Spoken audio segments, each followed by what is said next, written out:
নমস্কার বন্ধুরা, সুমিত্রা কিচেনে সবাইকে স্বাগত জানিয়ে আজও একটা রেসিপি নিয়ে চলে এসেছি প্রতিদিনের মতো। আজ আমি আপনাদের সঙ্গে শেয়ার করব নিরামিষ একটা আলুর দমের রেসিপি। তো প্লিজ বন্ধুরা, ভিডিওটা প্রথম থেকে শেষ পর্যন্ত দেখতে থাকুন, আশা করি আপনাদের খুব ভালো লাগবে। আলুর দম বানানোর জন্য প্রথমে আমি আলুটাকে ভেজে নেব। তার জন্য কড়াইতে দিয়ে দিচ্ছি সরিষার তেল।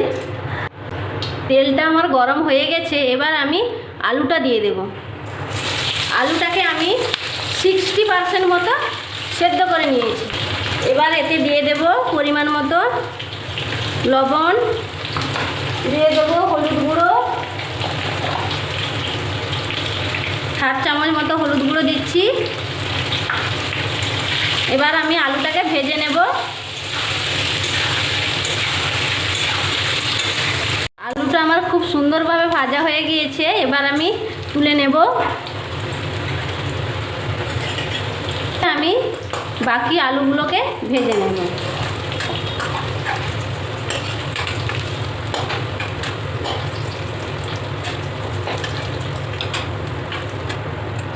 দেখুন বন্ধুরা, সব আলুগুলো আমি ভেজে নিয়েছি। কড়াইতে একটু তেল থেকে গেছে, ওই তেলের মধ্যে আমি তেল দিয়ে দিচ্ছি। তেলটা আমার গরম হয়ে গিয়েছে, এবার এতে দিয়ে দিচ্ছি ছোট সাইজের 3টে তেজপাতা। তেজপাতাটাকে আমি ভেজে নেব। তেজপাতাটা আমি ভেজে নিয়েছি, এবার আমি এতে দিয়ে দেব আদা আর জিরে বাটা।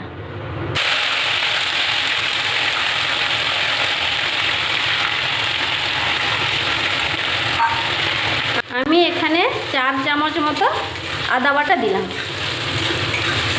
এবার এটাকে একটু কষিয়ে নেব। আমি মশলাটা একটু কষিয়ে নিয়েছি। আদা আর জিরা কাঁচা গন্ধটা চলে গেছে, এবার আমি এতে দিয়ে দেব একটু জল।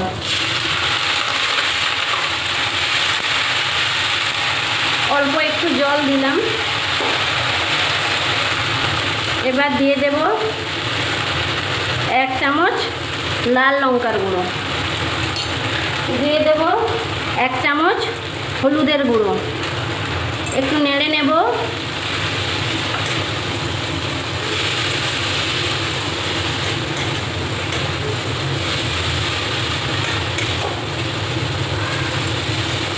লঙ্কা গুঁড়ো হলুদ গুঁড়ো দিয়ে একটু আমি নেড়ে নিয়েছি।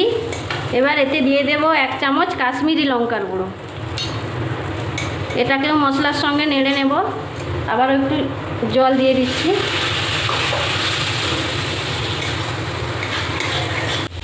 লঙ্কা গুঁড়ো দিয়ে আমি নাড়াচাড়া করে নিয়েছি। এবার আমি এতে দিয়ে দেব কুচনো টমেটো। এখানে আমি ছোট সাইজের টমেটো 4টা কুচিয়ে রেখেছিলাম, এটা দিয়ে দিচ্ছি।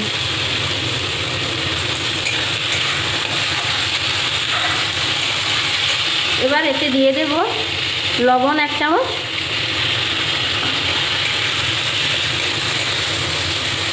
লবণটা দিয়ে দিয়েছি। এবার কিন্তু আমি মশলাটাকে কষাবো। লবণটা দিয়ে দেওয়ার ফলে টমেটোটাও গলে যাবে। টমেটোটা দিয়ে আমি নাড়াচাড়া করে নিয়েছি। টমেটোটা প্রায় আমার গলে এসছে। এখন আমি দিয়ে দেব 1 চামচ মতো ধনে গুঁড়ো। এবার এটাকে সুন্দর করে মশলার সঙ্গে কষিয়ে নেব। মশলাটা আমার প্রায় কষানো হয়ে এসছে। এখন আমি দিয়ে দেব কাজু আর চারমগজ বেটে রেখেছিলাম, এইটা দিয়ে দিচ্ছি। এবার আমি সুন্দর করে মশলার সঙ্গে কষিয়ে নেব। এই সময় আমি গ্যাসের ফ্লেমটা মিডিয়ামে রেখে মশলাটাকে কষিয়ে নেব। যেহেতু আমার কাজু আর চারমগজ বাটা দেওয়া আছে, তো হাই ফ্লেমে কষালে বসে যেতে পারে মশলাটা। তার জন্য আমি গ্যাসের ফ্লেমটা মিডিয়ামে রেখে মশলাটাকে কষা। দেখুন মশলাটা সুন্দরভাবে কষানো হয়ে গেছে। মশলা থেকে সাইডে সাইডে তেল ছেড়ে দিয়েছে। এবার আমি এই যে ভেজে রাখা আলুটা দিয়ে দেব। এবার এটাকে আমি ভালো করে কষিয়ে নেব।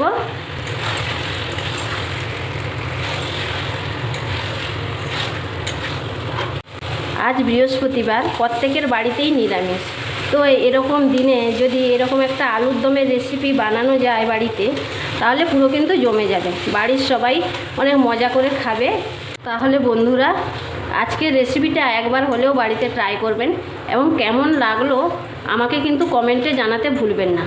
ভালো লাগলে লাইক দেবেন, বন্ধুদের সঙ্গে শেয়ার করবেন এবং নিত্য নতুন রেসিপি পেতে অবশ্যই আমার চ্যানেলটিকে সাবস্ক্রাইব করবেন এবং পাশের বেল আইকনটি প্রেস করবেন, যাতে নিত্য নতুন রেসিপি ছাড়ার সঙ্গে সঙ্গে নোটিফিকেশানটা পেতে পারেন। আলুটা আমার সুন্দরভাবে কষানো হয়ে গেছে, এবার আমি জল দিয়ে দেব।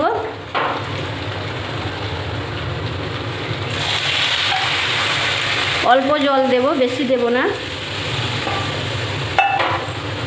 এবার আমি নেড়ে নেব।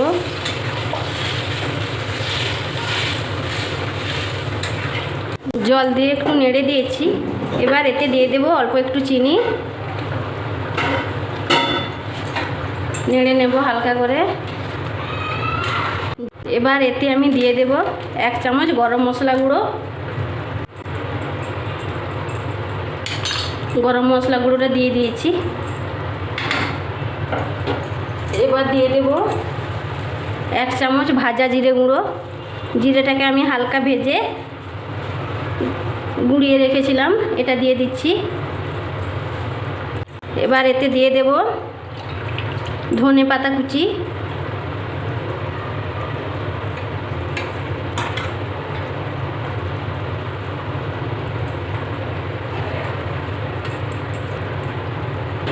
এবার একটু নেড়ে নেব।